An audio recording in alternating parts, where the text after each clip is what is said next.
Enver Šehović, sin Zahida i majke Iše, rođen je 15. januara 1967. godine u selu Bujakovina u općini Foča.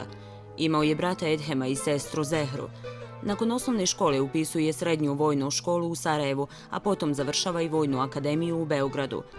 Od 1988. godine u činu podporučnika JNA radi u Centru za obuku u Sarajevskoj kasarni Maršal Tito. Sa suprugom Zinetom ima kćerku Dalilu.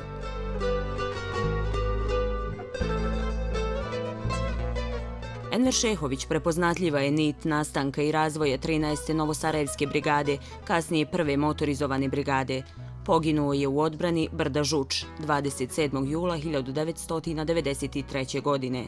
Odlikovan je najvišim ratnim priznanjem Zlatni ljiljan, a posthumno i ordenom Heroja Oslobodilačkog rata.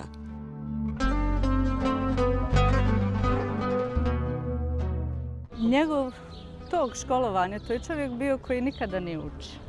Ja lično kao dijete, mlađa sam 6 godina i uvijek smo sjedili i učili. On je samo malo presvaju knjigu i uvijek je bio na nekim takmičenjima, osvajao prva mjesta. Jednom prilikom je pričao da je on ne svojom voljom otišao u JNA, da je njegova želja bila da kao osnovac još studira matematiku jer je bio nadaren za matematiku.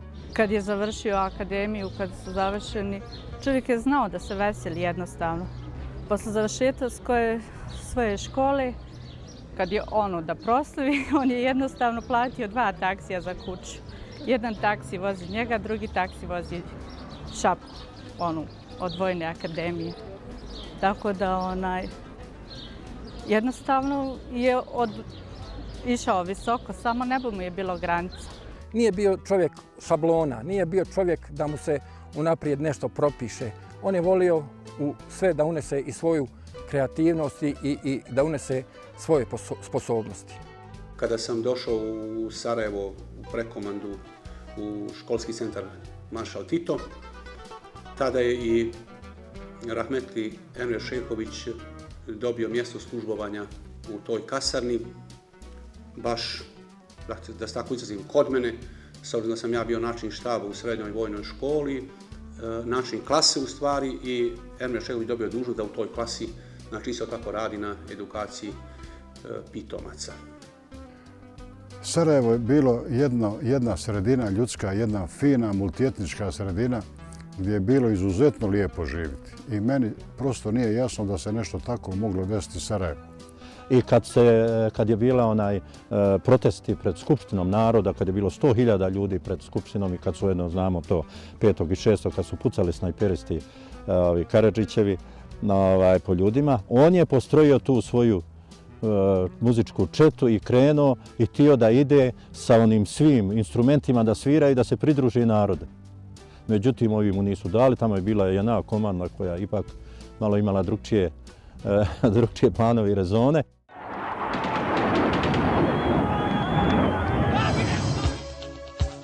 Nakon napada srpskih specijalaca lojalnih Radovanu Karadžiću na školu MUP-a Republike Bosne i Hercegovine u ranim jutarnjim satima 6. aprila uslijedili su prvi pješadijski napadi srpskih paravojnih snaga na grad Sarajevo. U aprilu 1992. godine Enver Šehović napušta kasarnu Maršal Tito i priključuje se teritorijalnoj odbrani Bosne i Hercegovine. Jer već smo osjetili da je Bosna bila u opasnosti, mi smo to vidjeli iznutra jer već polako je počeo taj srpski nacionalizam da ekskalira, da počne jedan visok nivo eskalacije i koji je već prelazio u nacionalizam i šovinizam. Tako smo to vrlo dobro osjetili i već nam je jasno bilo da mora nešto posebno da uradimo. Tako smo i uradili. Isti dan smo napustili kasarnu, ono što smo mogli da oduzmemo, znači uzeli smo nekoliko pištolja, ponijeli sa sobom i napustili smo kasarnu. Javio se u regionalni štab, a iz regionalnog štaba su ga poslali na raspored u općinski štab. Iz prvog razgovora sa Enverom vidio sam da se radi o izuzetno mladom čovjeku, punom patriotizma i odlučnošću da se bori za odbranu svoje domovine. Poslije to počelo razvijati, počele se sklapati neke jedinice. U toj situaciji nastaje Enver Šehović. Za razliku od mnogih tada oficira koji su birali funkciju koju će uzeti, izbjegavali jedinice. Enver je odmah prihvatio da bude na dužnosti komandanta Velešičkog odreda. Dobro se sjećam, upravo taj dan dobio sam zadatak da blokiramo ulaze u tadašnju kasarnu Maršal Tito, u kojoj su bile već smještene neke jedinice JNA i postojala je mogućnost da u kasarnu uđu još neke jedinice i paravojne formacije srpske, a svakodnevno iz kasarne je sijala smrt po okolnim ulicama. Kad je kasarna ispravljena Maršal Tito, ja smo i on, hajmo doktore, kaže da nakupimo knjiga, nama će trebati. Drugi su bacali te knjige, šutali nogama i on kupi iz taktike, ja iz sanitetske taktike, nama trebaju. Sa Enverom Šehovićem, koji je bio još oficir iz bivše Jugoslovenske narodne armije i znao je šta znači organizacija i struktura i uspostava jednostarješinstva i te vojničke subordinacije. Bez toga nema progresa u borbi, nema napretka u borbi, nema uspjeha u borbi. Svaki javašluk, svaka nedisciplina, svaka samovolja, ona košta prvo toga ko to sprovodi, a zatim i sve one ljude oko njega koji ga slijede i ostalo. Vidio sam da je pješadinac. Nastupio je kao klasičan oficir, pješadinac. Kratko me upoznao sa svojim saradnicima koji su već bili u odredu i odmah mi izdao zadatke da idem praktično na Hum i istog momenta. Sarajevo se gušilo u sve čvršćoj opsadi. Branitelji grada 16. maja 1992. godine u Pofoličkoj bici ostvaruju prvu pobjedu operativno-taktičkog značaja na Sarajevskom bojištu.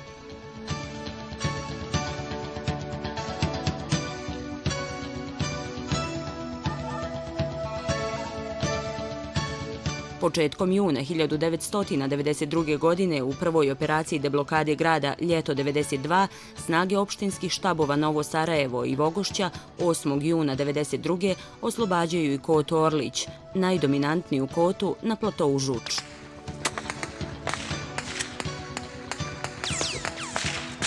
Zaklinjem se da ću braniti nezavisnost.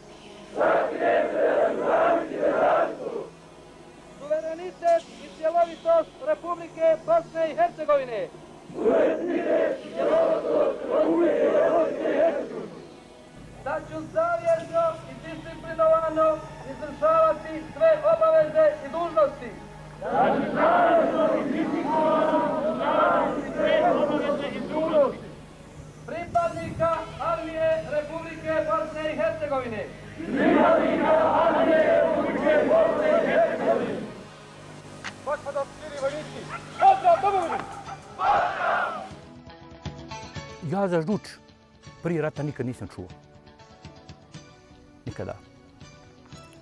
I ona je predmet i naših i protivničkih snaga postala onog trenutka kad su naše jedinice krenule iz Sarajeva. Znači, tu je bila veza brigade prve i druge motorizovane brigade. Znači, tu je spoj jedinica bio. U produžetske proteže, znači, Golo brdo.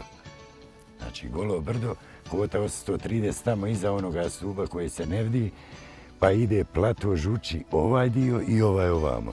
Znači, to je kota, plato Žuči brdo, kota 850. U produžetku ide, znači, kota 772, ili takozvani Orlić, skroz i do Releja. I ovo je Arnautka i dalje ide prema Buća potoku. Njegova je filozofija ratovanja bila Šehovića, dakle, što bi se rekao, prsa u prsa. Kuriozitet je da ni u jednim ratovima do sada vojska koja je imala ovdje ovaj prostor, nikad ga nije izgubila. Nikada. Prvi put, znači naša vojska, bosanska vojska je uspjela da osvoji ovaj prostor i da ga zadrži do kraja rata. Sve jedinice čiji je komandni kadar bio uz vojsku imale su i rezultate. Jedinice gdje je komandni kadar komandovao daleko iz dubine nisu imali rezultata. Zato smo mi bili pobjednička jedinica. Zato smo imali niz pobjeda od početka do kraja.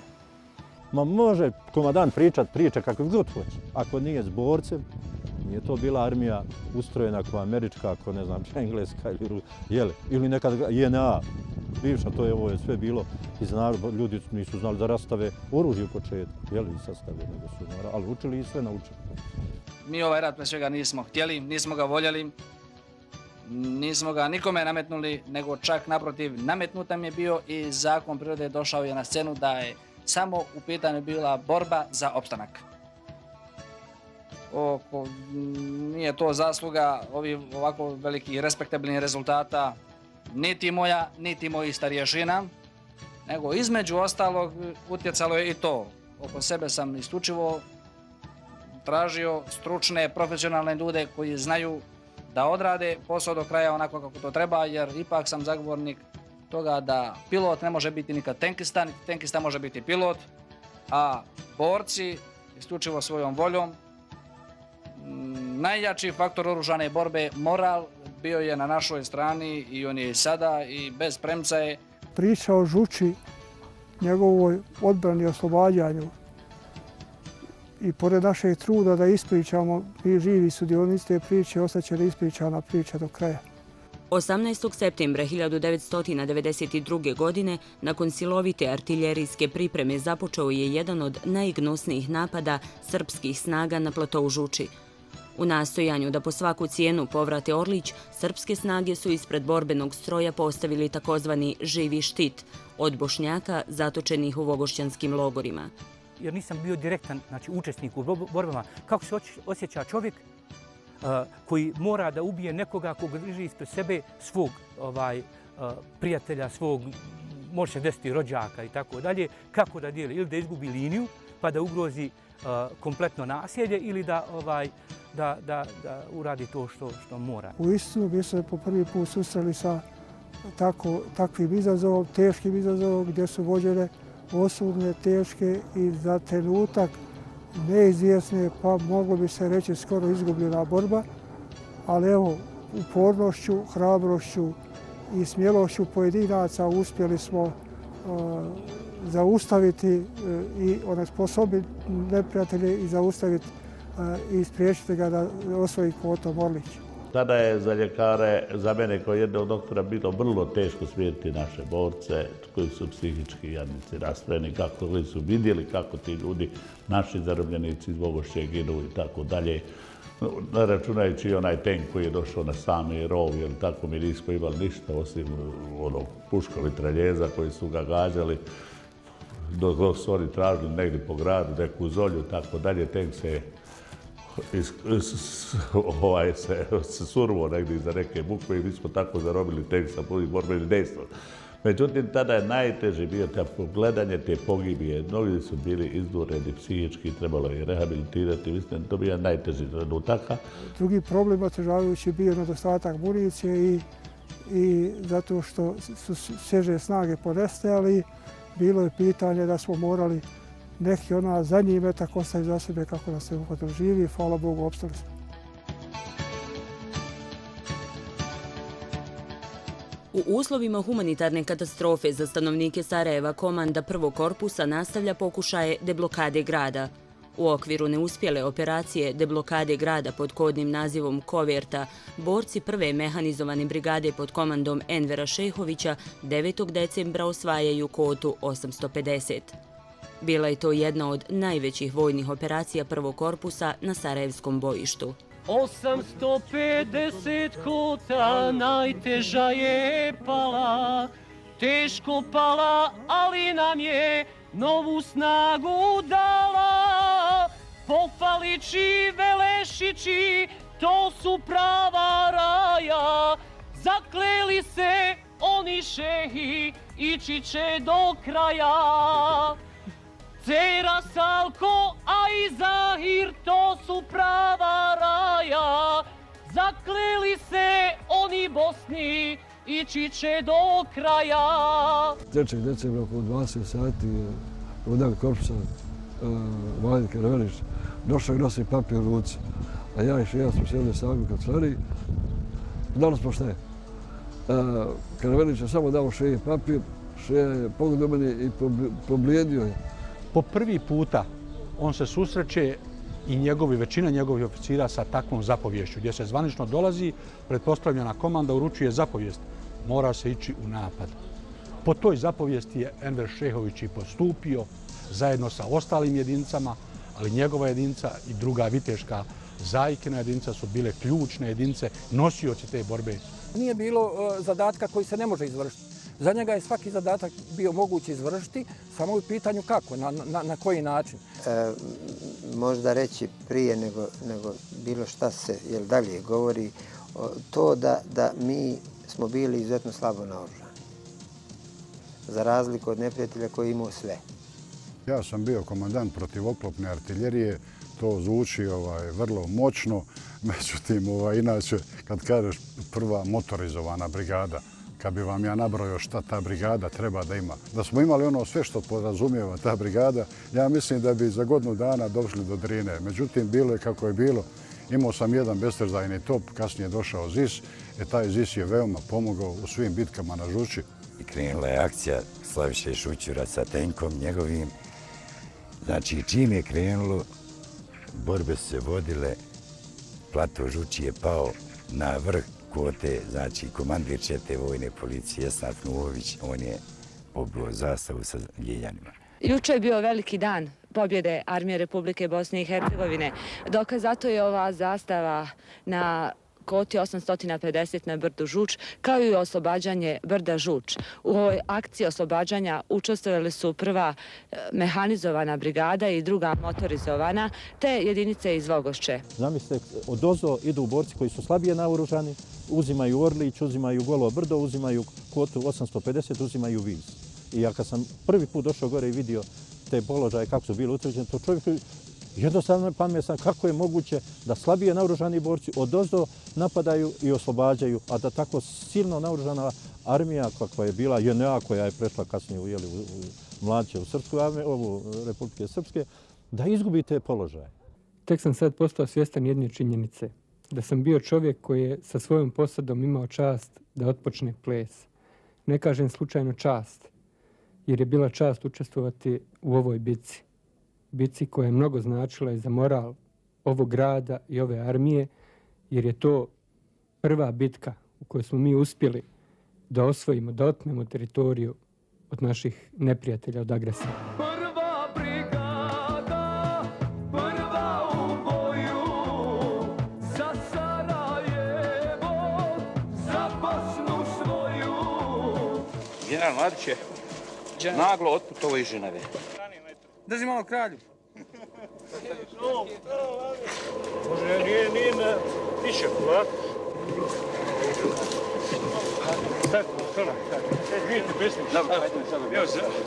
Zvolim te. I za vas, famozna kota 850. To je ovo gore, ja? Jeste. Da bi osvojio, znači, kotu, većina jedinica je morala proći livadom.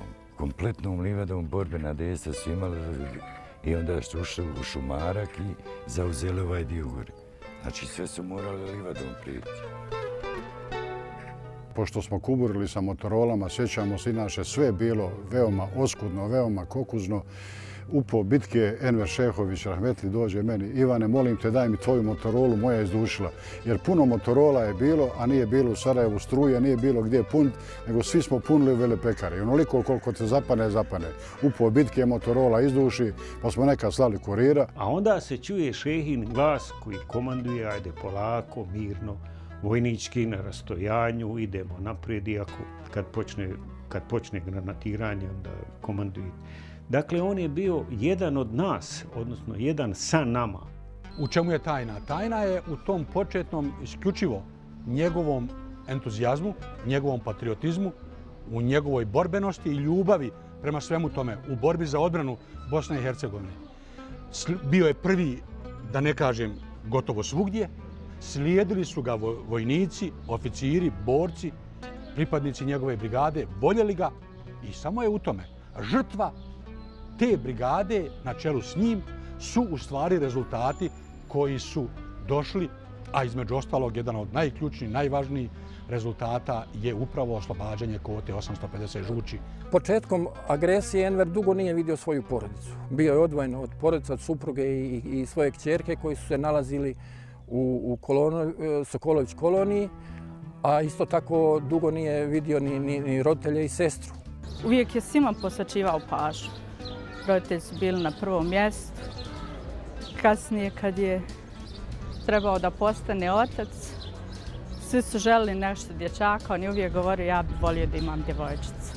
Često puta smo noći sami ostajali dok kasno u noć i možda do presamnu zoru razgovarali o svim mogućim situacijama, šta napraviti, šta bi se moglo desiti u slučaju ovoga, ono i tako dalje. Ali sam vidio koliko je patio za svojom čericom Danilom, koja je ostala u Sokolović koloniji. Samo razmišljao kako sad izgleda, kolika je i tako dalje. Kad je odlučio da porodicu uvede u Sarajevo, i pored toga što su bili oni ipak na neki način sklonjeni, on je želio da porodica njegova bude sa njim. On je sam preuzeo odgovornost na sebe i otišao na pistu da prevede suprugu i kćerku u grad. Preko piste, to je bio negdje decembar 1992. Kaže, moram po kćerku da idem tamo preko piste.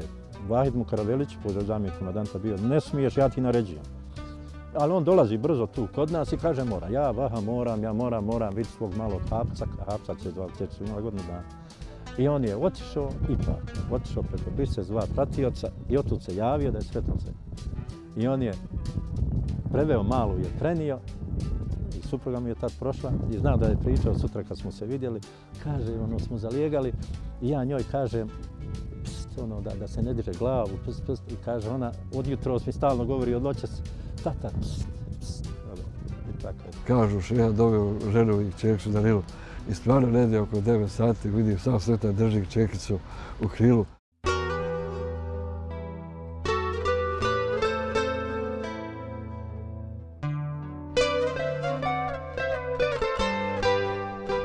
To je dojam koji me vidio, koji sam već tada osjetio koliko je ta emotivna osoba. Osjetio sam da je to za njega bilo jedno rasterećenje. Tada je rekao, ja sam sad dio svojih problema riješio, sada možemo ići dalje naprijed. Iako su pripadnici prve motorizovane brigade pod komandom Envera Šehovića vodili uspješne akcije i na drugim dijelovima Sarajevskog ratišta, plato Žuči postao je simbol uspjeha bosanske armije, ali i simbol stradanja i najtežih borbi koje su se gotovo svakodnevno vodile na ovom ratištu. Na čelu hrabrih boraca sa Žuči u Safeta Zajku bio je komandant Enver Šehović. To je čovjek bio iz naroda, čovjek koji je cijenio svakog vojnika u jedinici.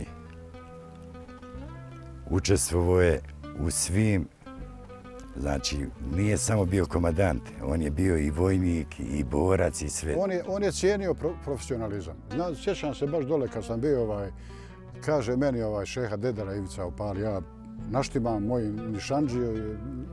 nišanđije na nišane, kažem ja, komandante Dedara, ti, ne Ivane, ja cijenim profesionalizam. Ali ipak ću ovo ispaliti. Tako da je rado poneku ispalio. Bio je prvo drag gost u svakoj jedinici koja je dolazio. Na svakom druženju, bilo ono i službeno ili što kažu prilikom odmora jedinica i tako neformalnom viđenju. I ispoljavaju upravo taj odnos prema svom borcu na jedan korektan i ispravan način. Enver je volio da dođe do svakog borca i da pregleda i pogleda, da porazgovara sa svakim borcem. To su borci posebno kod njega cijenili. Po noći je naišao da pregleda kako stoji linija i odmah su već najavili dolazi i šeha, ne ono komandant nego šeha. Onako su sa radošću to govorili i to je donosilo nekakvu vrstu sigurnosti da je komandant tu s nama. Dijelio je tada po kutiju cigara što je za pušače bilo basnoslovno blago i kada je meni ponudio kutiju ja sam rekao da ne pušim. Onda me neko u mraku dobro nogom udario i ja sam sigurno uzeo tu kutiju da bi mi odmah oduzeli nakon toga pušači. Šeha se slatko nasmijao na taj stvar i onda je otišao svojim poslom, ali meni taj njegov lik ostao u sjećanju to da je on bez obzira što je on komandant ih staja, znam, ali je osjetio to neko ratno drugarstvo i prijateljstvo među nama, a i prema njemu.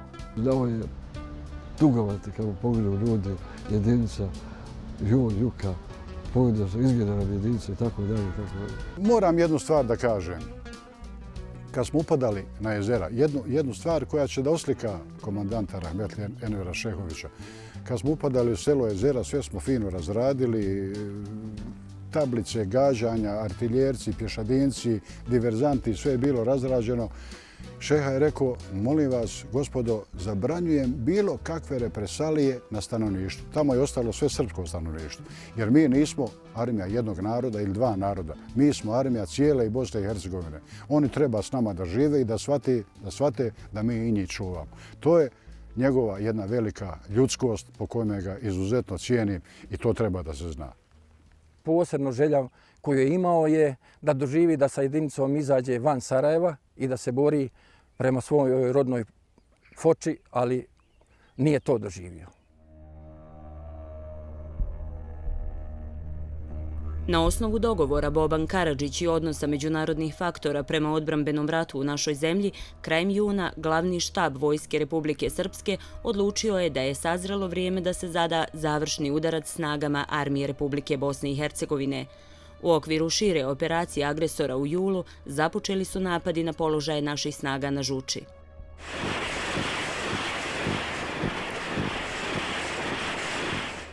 Uh, 22. je intenzitet napada bio najjači i od tada Enver sa užom komandom se nalazio ovdje u ovim sada ruševinama, a tadašnjoj komandi prvog bataljona. Prva mehanizovana, odnosno slavna Viteška brigada je brigada zajedno sa drugom Viteškom brigadom na čelu koje je bio rahmetli Zajko Safet, su brigade koje su branile jednu od ključnih tačaka u smislu operativno-taktičkog značaja odbrane grada Sarajeva. To je gorelo. Znači, padalo je od 3 do 5 hiljada granata dnevno. Znači, da bi došao do linije, da pređeš liniju, tank je gađao od te haubica jednog čovjeka. Koliko artiljerijskih granata je ovdje pala, ću samo demonstrirati na jednom slučaju. Mi smo ovdje u naše tranšeje, jer oni su bile i po 2 do 2,5 metra dubine. U toku djelovanja artiljerije njihove, mi zateknemo potpuno poravnate tranšeje. Tako da smo mi tranšeje morali obnavljati svakih 5, 6, 7 dana, zavisno u kojim intenzitetom neki dio gađaju. Znači, poravnaju sve. Od 23. do 31. jula neprekidno su atakovali. Tada je granatirano i 6 raznih pravaca, vrlo malo područje sa ogromnim brojem ranjenika, 7 saniteta recimo uništeno u jednom danu sa transportom ranjenika. Tako sa Žučevi znate da odozgo nema velikih puteva za evakuaciju, postoji praktično jedini mogući put i tako dalje. Tako da je tank s 8 recimo ovdje sa Trebeviće samo tuko put evakuacije, samo sanitetska vozila, ništa drugo nije radio. Znate, kad artiljerija satima ili danima tuče po prvoj liniji, tenkovi i sve skupa, snajperi, puške, oružje, sve vrste oružja i ostalo, lako je to sada govoriti sa današnje vremenske distance i tako dalje. Mnogi vojnici, svi su ljudi od krvi i mesa, popuste u datom trenutku pa dođe do talasanja linije odbrane, pomjeranja, povlačenja, do jedne vrste halucinacije i tako dalje. I tako, pojavom komandanta u tom trenutku to mnogo znači borcima. A s druge strane, to je preveliko izlaganje komandanta brigade opasnosti. On je bio jako umoran. Dan prije svratio kod mene u sanitet, kaže, doktore, ponekad, kaže, gubi kontrolu. Prije na noć sjedili smo u kancelariji i Enver mi je rekao, sanjao sam ružan san, gazim vodu, i voda je puna zmija. I kaže, došli su mi zmije do grla. Ja sam rekao, vjerovatno si umoran, idi malo psihički, odmori se, umoran si, jer mjesec dana pada svaki dan preko 1000 granata. Treba ti, Envere, malo odmora, nisi se i naspavao. Međutim, On nije znao za odmor. On nije znao sebe odmoriti, on nije znao sebe štediti. Jer non stop je bio na liniji. Dejstva bi trebala navečer do 7-8 sati, onda kasnije izdavanje zadataka, organizacija za sutra, tako da ne bi imao vremena da se odmori, ujutru ponovo aktivnosti, cijel dan je bio na žuči. 27. u 1 noću Enver je otišao kući da se presvuče i da se uredi, jer je svih tih 7 dana bio ovdje danonoćno. Tako da oko 5 sati sam ga ja pozvao i rekao mu da bi bilo potrebno da i on bude tu i u roku 20 minuta on se je pojavio ovdje. Znači bilo je to do 6 sati na večer. Pojavio se ovdje, ja sam mu ga izvijestio o mjerama koje sam preduzeo. On je to pohvalio i praktično preuzeo je komandu, izašao je pred ovu, nazovimo je komanda, i odšetao do Brežuljka, odakle je mogao pratiti šta se dešava na Golom brdu. Interesantno da se nije nikako plašio. Vi su on govorili, daj, ajmo u bunker. Ne. Permanentno posmatrao bojišnicu ispred i voli da vidi borce, a međutim granate su padale na 100 metara od nas, 50 metara od nas. Prebaci se Golo brdo i granate padaju tu, kod nas u selu. Tog dana ja sam bio na Švabinom brdu sa mojim zisom, gađali smo neke druge ciljeve, ali gledao sam ovdje Kota 850, 830, to je bila jedna vatrena zavjesa, sve je bilo u dimu od granata, od rafala, to je pakao bio. Zemlja podaštavala. Ne postoji mjesto stopa da nije granata pala. Svaki tranše i rov je bio zatrpan artiljerijskim projektilima. I upravo su isti tranšeja i rovova nicali naši borci. Neko raje, neko nije bio ranjen. Ustajali, pravili bedem, neki bez municije, da onemoguće neprijatelj da ostvari svoju pobjedu. U trenutku kad smo primali i izvještaje sa linije, koja nije daleko, ona je tu, zaključili smo da bi trebalo upotrijebiti, u stvari Enver je zaključio, on je naređivao, da bi trebalo upotrijebiti sve raspoložive snage i izaći gore na kosu i pružiti otpor. Tako da je naredio i nama svim članovima koji smo bili tu u komande da se pripremimo, što smo mi učinili. Odnosno on me je poslao na Kotu 30 jer smo dobili dojavu da je navodno Kota 30 pada. I kad sam izašao gore vidio sam sliku koja jednostavno je bila takva da sam bio siguran da neće pasti ta Kota i da će naši odbraniti tu Kotu. I onda sam mu to javio, on je bio radostan i rekao mi da se vratim prema komandnom mjestu gdje je on bio. Vraćajući se čuo sam 2 eksplozije. I neko vrijeme nisam bio pri svijesti. Kad sam ugledao sam stravičan prizor. Sve oko mene praktično je bilo mrtvo. Kad sam došao na komandno mjesto, bio je haos. On je bio mrtav. Na platovu ispred Zahirove komande ležali su komandant 1. bataljona Zahir i njegov brat Cera.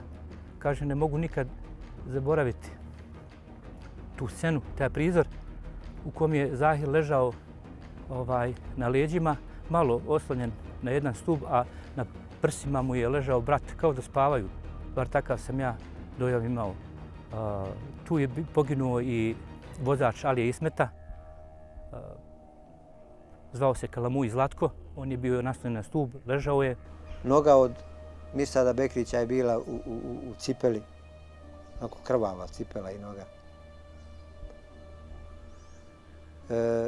Velić, Enver iz specijalne jedinice MUP-a, teško ranjeno. Međutim, kad sam pogledao prema puteljku gdje je stajao Enver i gledao prema kosi, vidim Envera nema.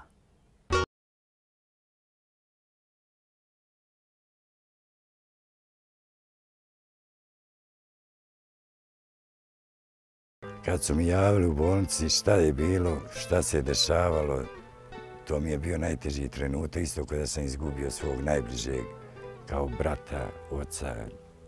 Priča o Žuči se završava pogibijom Šehovića i Panjeta, ranije Zajke. To je jedna prosto mitska priča. Oficir iznad svega, a mi kad vojnici kažemo bio oficir iznad svega, što znači da je to bio čovjek od velikoj požrtvovanosti za opšte dobro, velika žrtva za opšte dobro.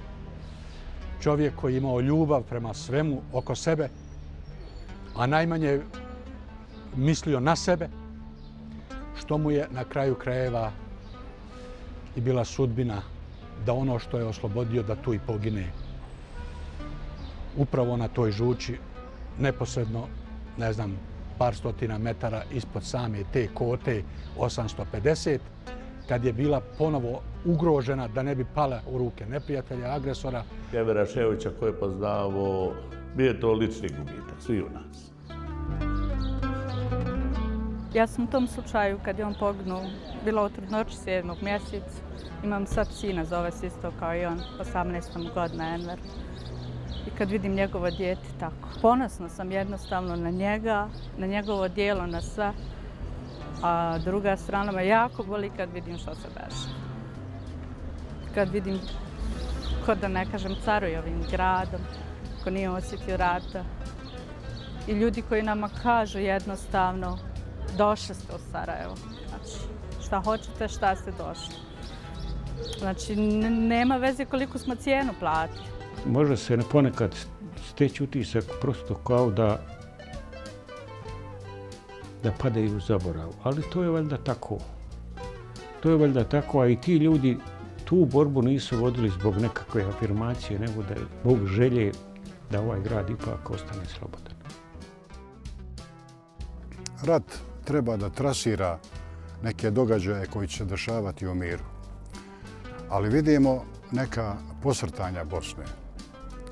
Ali zato upravo mislim da često ovoj omladini treba pričati o prvoj motorizovanoj, treba pričati o rahmetli Enveru Šehoviću, treba im pričati o herojima Žuči. Jer Bosna se brani ne samo puškom, topom, brani se i riječu i perom, ali najviše se brani ljubavlju. Toga nam treba, da ljudi znaju koliko je krvi palo za ovu Bosnu, ta omladina, ti pioniri, šta uživaju, da se sjete ovih heroja, da se sjete poginulih boraca i da to vječito ostane upamćeno. Dao je Bosni više sve što je mogao dati. Sada je na domovini da čuva i njeguje sjećanje na njegov lik i njegovo djelo. Usred velike ofanzive Vojske Republike Srpske 30. jula 1993. godine probijanjem tunela Dobrinje-Butmir ispod aerodromske piste dolazi do deblokade grada. Kroz njega su u toku noći upućena prva pojačanja odbrani Igmana i Bjelašnice. Prva slavna 111. viteška brigada, čiji je prvi komandant bio Enver Šehović, postat će jedna od najuspješnijih brigada i na ratištu van Sarajeva.